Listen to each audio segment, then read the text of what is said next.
Böyle işte Nadir anne. Ne demek ki gerçek olmasını istiyorum?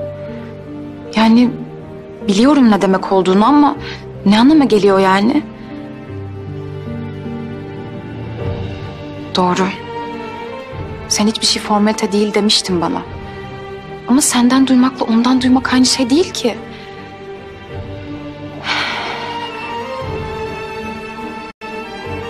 Cevabını bekliyorum dedi sonra. Yani ne diyeceğim ben şimdi ona? Kafam çok karıştı. Sersem gibiyim resmen. Neden mi?